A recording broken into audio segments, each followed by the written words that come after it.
Buenos días, docente, compañeros. Soy Estefano Valladares y el día de hoy tenemos a un invitado especial. Hoy tenemos la oportunidad de entrevistar a Miguel Co Vargas. Es magíster en DIRCOM por la Escuela de Posgrado de la Universidad Peruana de Ciencias Aplicadas, la UPC, ocupando el primer puesto. Es comunicador y mercadólogo por la misma universidad, también con una doble especialización en liderazgo gerencial y vocería y media training, y un diplomado también en gerencia de recursos humanos por la Universidad Nacional Mayor de San Marcos. Nos permitirá conocer un poco más sobre su travesía por el mundo de la dirección de la comunicación empresarial y lo que ha experimentado desempeñando esta labor. Es importante destacar también que actualmente labora en el sector de educación superior del Perú como analista de social media y reputación digital, responsable de liderar la estrategia de redes sociales y reputación digital de la UPC. A su vez, es profesor de reputación digital y gestión de crisis en la maestría de comunicación y marketing digital de la Escuela de Posgrado de la UPC. Gracias, Miguel, por aceptar nuestra entrevista. No, gracias a ti, Estefano, Evelyn, y a todo tu grupo, y a través de esta entrevista saludar también a los docentes y a los compañeros de tu clase. Listo, entonces vamos a comenzar haciéndote esta pregunta que creo que es importante. ¿Qué motivó a Miguel a ser un director de comunicaciones? Es una interesante pregunta porque yo me formé como comunicador con especialidad en marketing. Entonces yo toda mi vida pensé que me iba a dedicar a la parte comercial.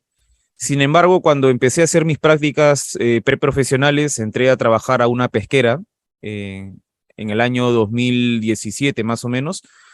Esta pesquera trabaja con la marca Campomar, seguramente ustedes la conocen, ¿no? La conserva de pescados. Y resulta que entrando a esta área, es un área de capital humano, me dieron a mí la responsabilidad de poder supervisar los canales internos de la empresa. Por lo tanto, empecé mi carrera desempeñándome en el área de comunicación interna, clima y cultura organizacional, ¿no? Luego, cuando se abrieron oportunidades de ascenso, años más tarde, me dieron a mí la posibilidad de poder liderar esos procesos de comunicación interna, y para ello yo me vi pues con la necesidad, ¿no?, de hacer una especialización en DIRCOM para poder tener un scope un poco más amplio, ¿no?, de conocimientos. Y es así como decidí hacer la maestría en mi alma mater, ¿no? Efectivamente. Y con todo lo mencionado, ¿qué consideras que ha sido lo más complejo de tu trabajo hasta el momento?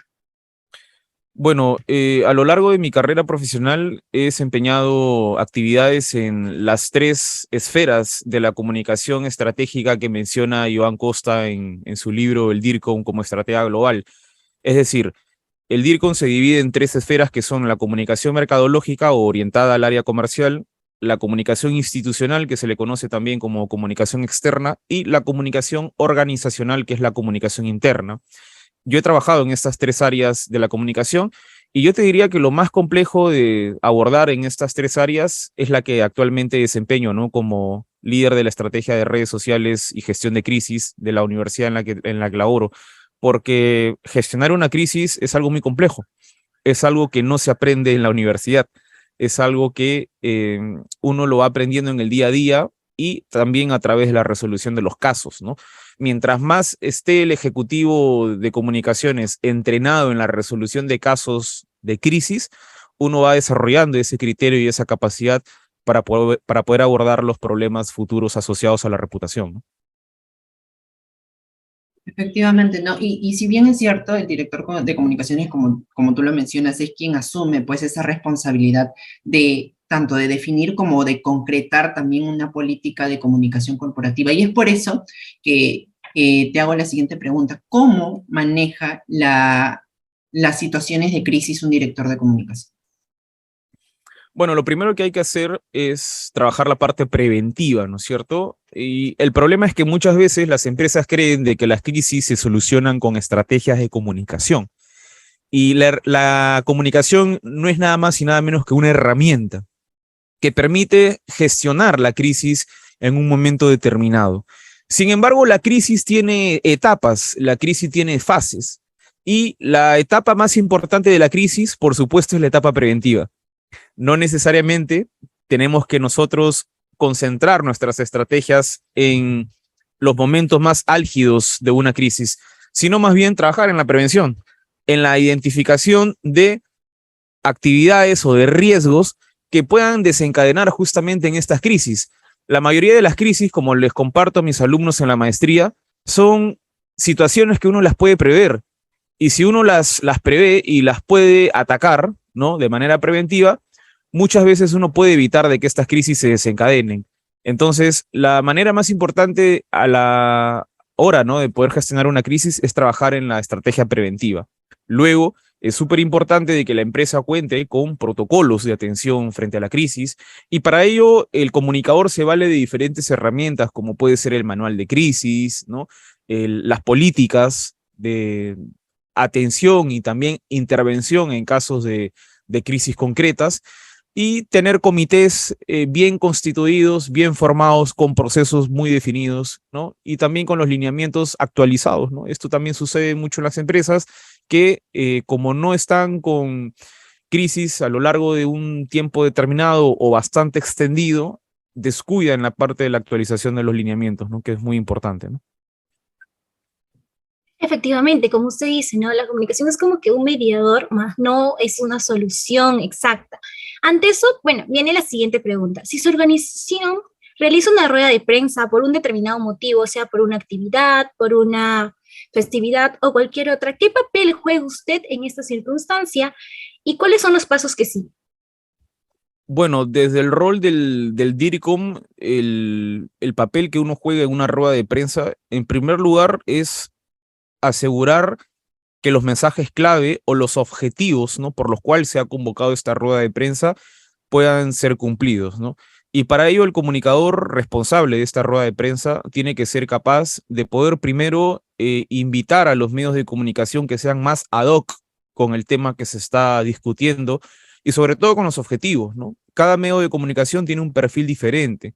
Entonces, para el objetivo que nosotros nos hemos planteado, van a haber ciertos perfiles de periodistas y de medios de comunicación que van a ser más ad hoc con esta actividad que queremos llevar a cabo, ¿no? Y por otro lado, el trabajo que nosotros hacemos es no solamente alinear y entrenar a nuestro vocero con los mensajes que queremos posicionar, sino también asegurarnos de que la ejecución sea lo más impecable posible luego de la conferencia de prensa, de tal manera de que los interesados en escuchar posteriormente estas noticias puedan entender precisamente aquello que nosotros hemos querido posicionar, ¿no? Sabemos que la comunicación organizacional es uno, se podría decir, de los pilares fundamentales más importantes para nosotros poder garantizar un entendimiento claro de los objetivos de una organización y de las estrategias también que se quieren alcanzar. Es por eso que te hago la siguiente consulta. ¿Cuáles son los procesos de comunicación que existen dentro de una organización? Bueno, eso va a depender muchísimo de la propia empresa, ¿no? Y de la naturaleza de su core business, va a depender también del rubro, ¿no?, al que está dirigido, y va a depender también de otros factores como la complejidad coyuntural, va a depender también del perfil de los trabajadores. Entonces, yo te diría que el proceso, si bien es cierto, es adaptado a cualquier organización, lo más recomendable es que este pase siempre por una supervisión, ¿no?, de un área de imagen institucional, siempre y cuando los contenidos van a ser comunicados hacia la externa. Y en el caso de que los contenidos sean desarrollados de forma interna, ¿no?, a través de la comunicación institucional, organizacional, es importante de que esta comunicación, primero, esté dentro de lo que es el ámbito de desarrollo de la dirección de comunicaciones, porque te vas a encontrar en muchas empresas que todavía el marketing interno o la comunicación interna está desarrollada por las gerencias de administración y recursos humanos, las subgerencias de capital humano. Entonces, si bien es cierto, ha habido ya una evolución de la comunicación interna, hoy en día en las empresas que han adaptado una comunicación moderna dentro de su modelo de gestión, es importante que la comunicación interna esté, ¿no?, dentro de una dirección de comunicación interna, dentro de una dirección de comunicación en general, ¿no? Entonces, el proceso se va a adecuar en la medida de los objetivos y de la propia organización de la empresa internamente, ¿no? Efectivamente, y como usted decía, ¿no? En base más o menos a la situación o el sistema coyuntural, ¿no? Principalmente. Ante esto, ¿cómo se puede fomentar los procesos de comunicación entre la ciudadanía y la organización? Pues yo creo de que ya dentro de las organizaciones existen áreas especializadas, ¿no? En este tipo de contactos, ¿no? Por eso la comunicación, una de las ramas también que estudia em, esta ciencia, viene a ser pues la comunicación de relaciones comunitarias, ¿no? Entonces, a través de esta disciplina de la comunicación, uno tiende puentes hacia la ciudadanía, hacia la sociedad, e identifica cuáles son las necesidades principales o las brechas que pueden haber alrededor de la comunicación para poder desarrollar estrategias no solamente de comunicación, sino más importante, de relacionamiento, ¿no? Porque finalmente la sociedad es parte de nuestra vida diaria, de nuestro día a día, es parte de nuestra idiosincrasia, ¿no? Uno cuando deja de trabajar y sale de la oficina, sigue siendo parte de la sociedad, ¿no?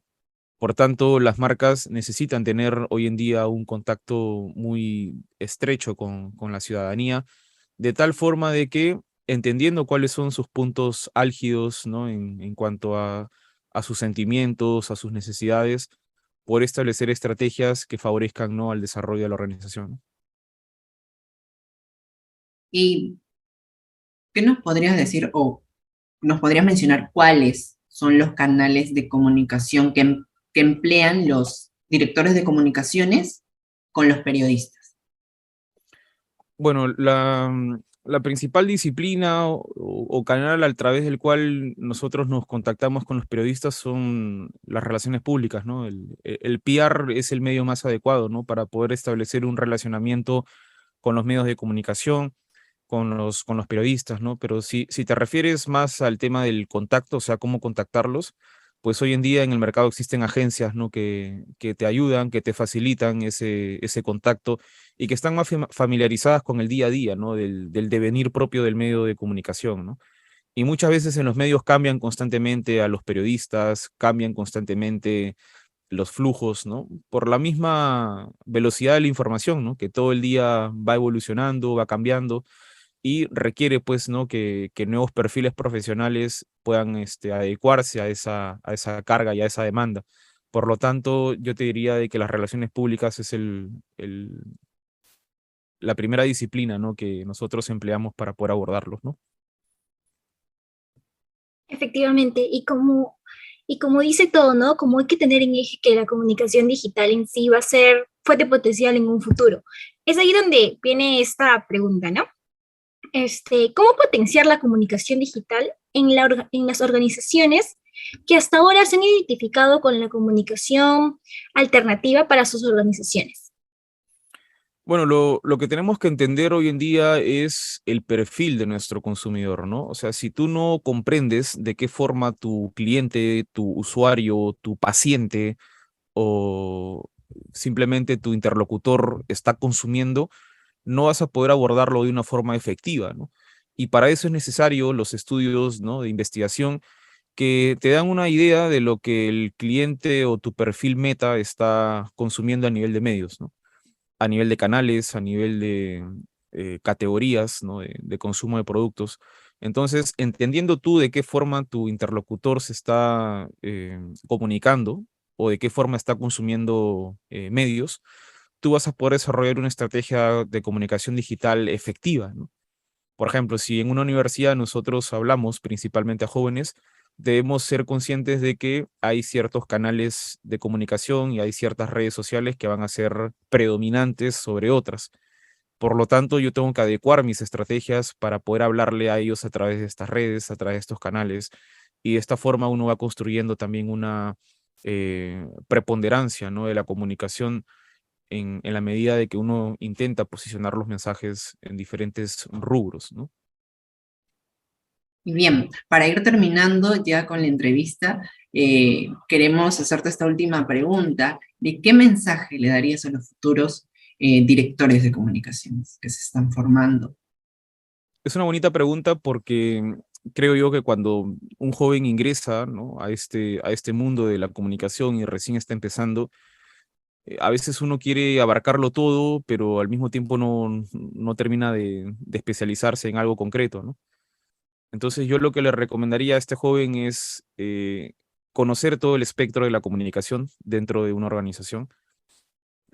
Gana experiencia trabajando en lo que es comunicación interna, trabaja en comunicación externa, en marketing, y cuando hayas hecho match, ¿no? con aquella comunicación que va más ajustada hacia tu perfil, empieza a desarrollar una línea de carrera sobre esta especialidad, empieza a formarte, empieza a ganar experiencia, y lo otro que le recomendaría es que trate en la medida de lo posible de estar actualizado todo el tiempo, porque la comunicación evoluciona constantemente, ¿no? Y más aún en las redes sociales, más aún en la comunicación digital, que todo el tiempo están saliendo nuevas tendencias, nuevas plataformas.